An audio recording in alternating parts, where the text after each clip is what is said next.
Right then everyone, here we go with part one. It's going to be the chassis. I've got my tools here. Wow, it even gives you a breakdown of the inside of the gearbox, so that's good for future reference. Not really much to say.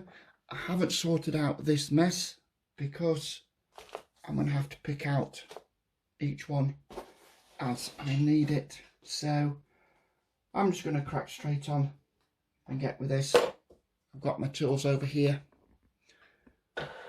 my hex drivers 1.5, 2, 2.5, and the wrenches 2 and 2.5, the ones that Kieran sent me, so thank you for those, and a box wrench.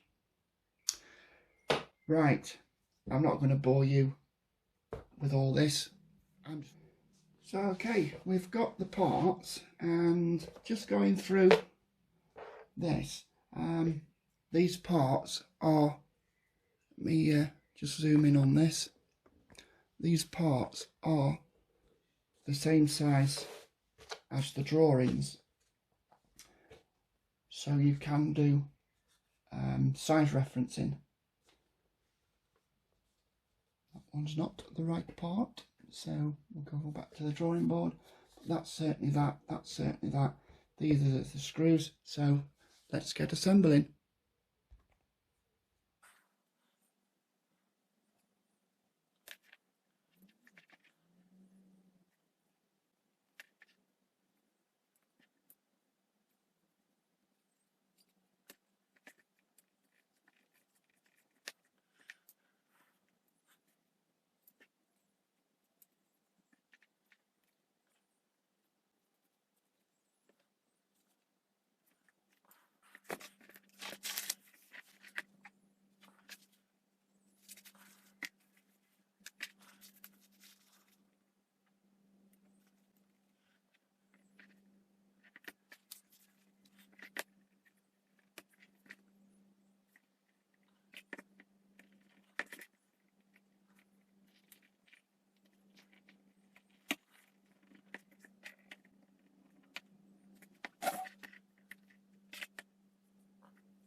And that is the front steer axle.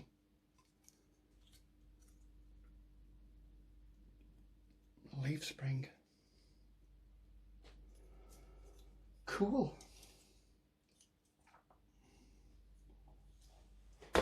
Right, link arms and rear axles. So now I'm confused here because on this it's got 3-19, 3-17, and it has 3/16s, another 3/17, and another. So there's 3 different sizes. Don't know. There's not much in them, but I'm going to take their word for it. Let's get these on.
Tyres are directional, and we need 108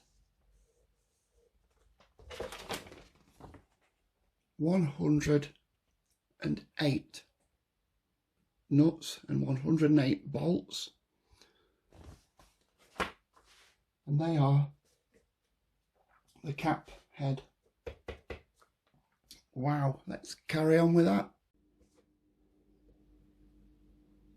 Right then folks, this would be a lot harder if I hadn't got my smart screwdriver, because it is so darn difficult to do these. It is incredibly fiddly. Very small 1.6 M6 and 1.6 bloody screws and nuts. These are ridiculous.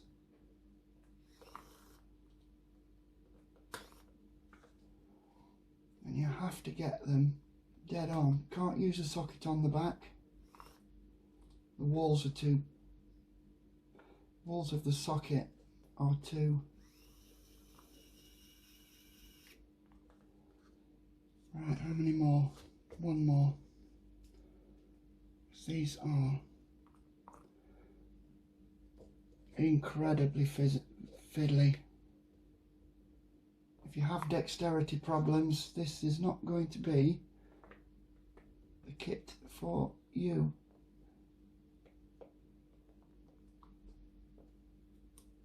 Oh my God.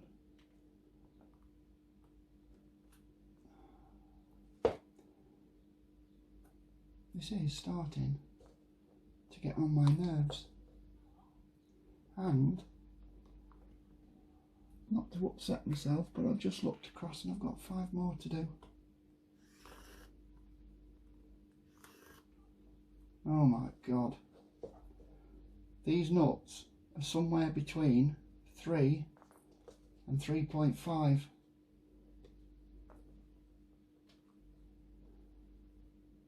Right, get that in there, get that on there, and don't let me down, let me down.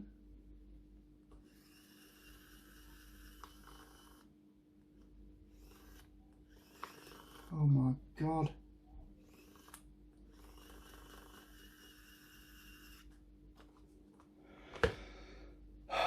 Thank God for the smart screwdriver.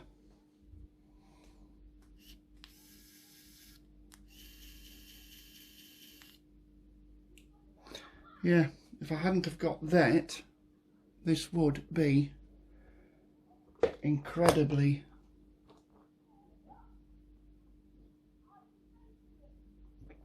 fiddly. So what I've found is that the 3.5 hex doesn't fit on there.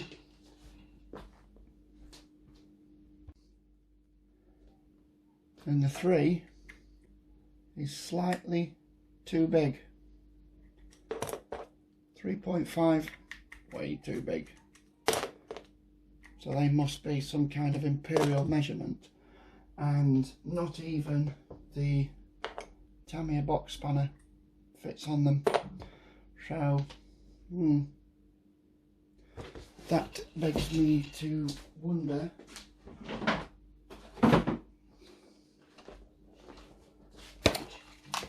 what size we would be looking for.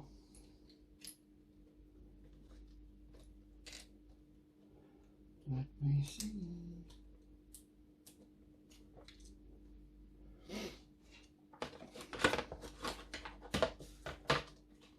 So,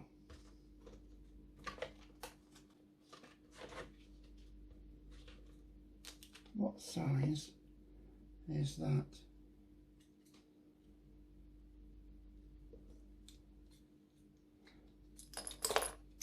Come on, don't let me down.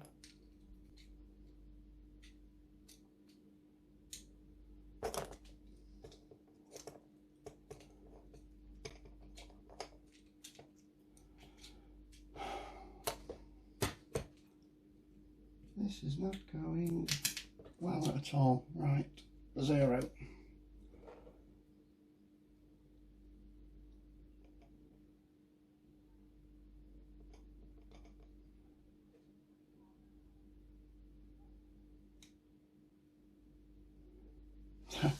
Three and a quarter millimeters.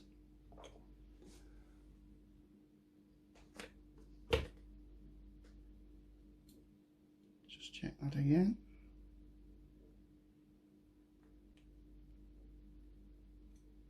Yeah, 3 and a quarter millimeters, 3.26. So that is that much of an inch. So hold with pliers it is. Oh well, such is life.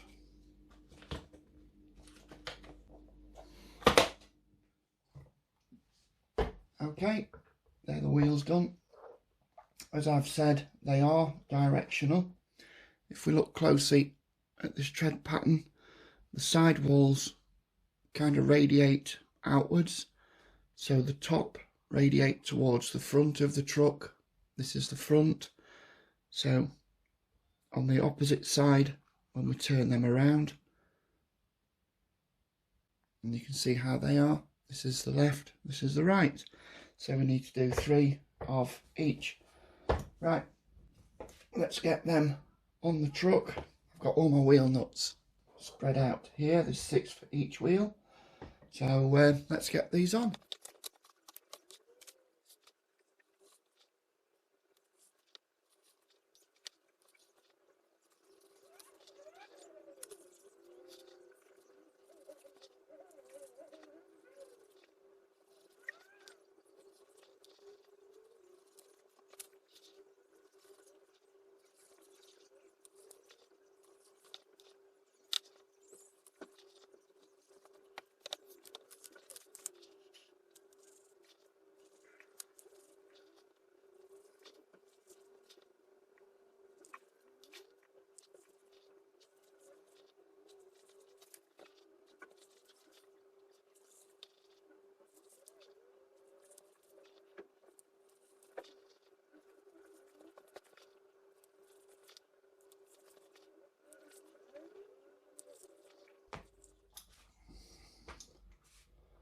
And there we have all the wheels on. The nuts are a little bit close to this inner lip, and the nuts you have to press in with the socket spinner just to make sure that they're tight. But other than that, very good. Now it's time for the servo. Genuine Futaba servo. I need a screwdriver.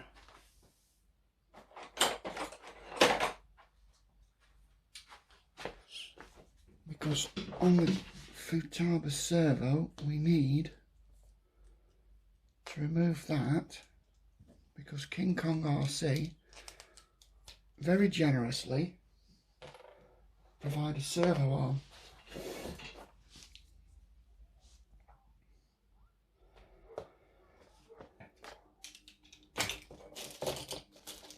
So that is the servo installed. A little bit fiddly. The servo arm that comes with the kit is a little bit thicker, so I've put a lower profile servo horn on there, so that goes underneath the spring and it clears the spring. This one sat up just a little bit too high and hit the spring, so I could have spaced the servo down a bit, but I didn't want to do that. So that seems good enough for me. So this is coming along very well. Very happy with the way it's going, actually. It's all very good. Let me zoom out, blimey. So yeah, it's excellent detail. Very good detailing. So yeah, very impressed with that.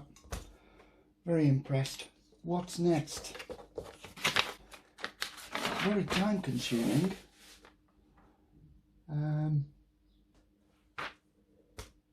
Right, we've done that. I can't read that Chinese writing there, so I don't know what that's telling us. I think that might be saying finished. So we shall call that finished, and now view the body assembly manual before start. So we're moving on to the cab. So anyway, before we move on, I just want to say that nowhere in the instructions does it say that I haven't seen yet. It has door cards and winders, very detailed. Hinges for the hood.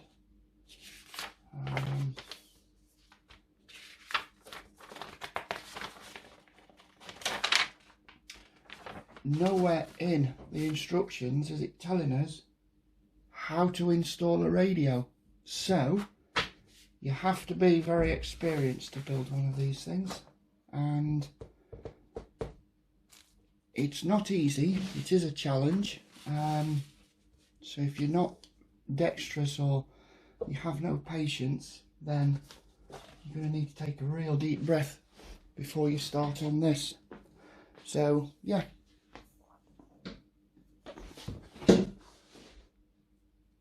let's crack on with the cab. We'll fix the cab, we'll put the back on, and before we fit the back on and the fuel tanks, what we will do is we will figure out where to put the radio. So I think in the fuel tanks. I know the battery goes in this wooden crate that they have for the back. The battery just fits in there snug, so I'll put the battery in there and then route all the electrics to the receiver, which is going to be in with the speed controller in one of the fuel tanks.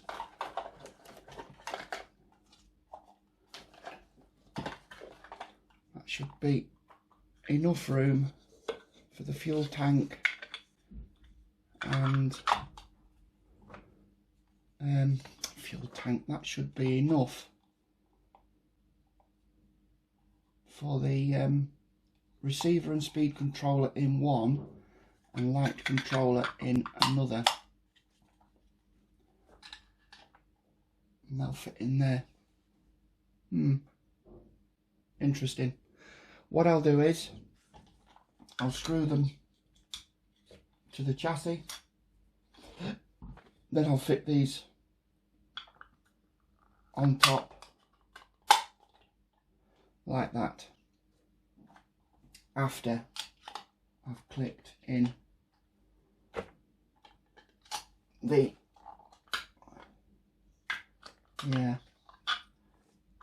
so it doesn't say anywhere in the instructions where to put